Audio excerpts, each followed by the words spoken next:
everybody, Gideon here with G.T.M Farm and Rabbitry. Today we are going to discuss goat care. Goats are a pretty popular starter animal for small farms and homesteads. They do require some upkeep. They're pretty self-sufficient, but they do require some upkeep in order for them to be happy and healthy. And in this video, I just kind of wanted to take us through some of those basic steps on how to do that. So step number 1, housing. You have to make sure that your goats are in a relatively dry, well-ventilated, draft-free area, and that they have plenty of space to roam around. These goats have plenty of space. We're actually going to be expanding the goat area that way more. So it's going to go from here all the way over there. So they're going to have a lot of space pretty soon here.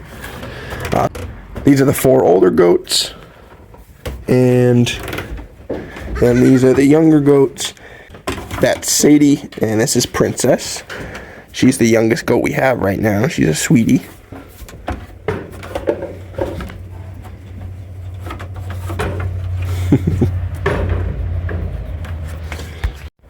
Alright, and step number 2, feeding and watering.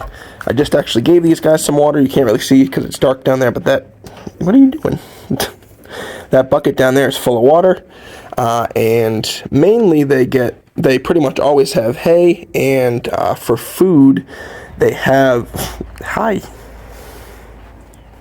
for food they get like a pellet food, and we also let them all out this door into their little pasture that goes all around the house, so they have plenty of room to graze as well. I would show you out there right now, but we're going through a thunderstorm right now. I don't know if you can hear it or not, but it's pretty wet out there. Step number 3, and that is the health of your goats. Just like, your dog or your cat or any other pet, they require regular vaccinations. Yes, I did just hit my head on that. Regular vaccinations. Deworming, hoof trimming. Really just look for any kind of signs that, something might be a little bit off.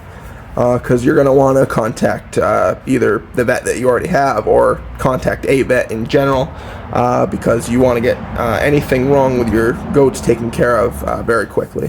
Some signs of illness could be loss of appetite, they're not eating or drinking very much. Lethargy, diarrhea is also another one. So yeah, just make sure to look out for those and contact your vet or a vet ASAP if that does occur. Step number 4, socialization. So as you can see, these 4 have been together for they've been together for a little while now. We had the 2 bigger ones here. They came as a pair. They're brother and sister. They're both fixed. And then these 2 were a pair, and they're both fixed. So yeah, they're definitely quite the little herd. We're planning on introducing these 2 in with them at some point. Not yet, I don't think. She's actually due in August to have, we don't know how many. She came to us pregnant when we bought her, and they're not sure how many babies she has in there. So yeah, you a good girl, Sadie. So yeah, she's due in August, so that'll be a fun little thing. So in summary, housing, we have a nice dry barn, food and water every day. Socialization, they like being together, and their health, which is probably the most important thing. So as long as you keep all these things in a routine and under control, your goats will be very happy with you and with your farm or homestead. So we want to thank you guys so much for watching, and we will see you in the next video. Have a good day, bub. Yes, yeah.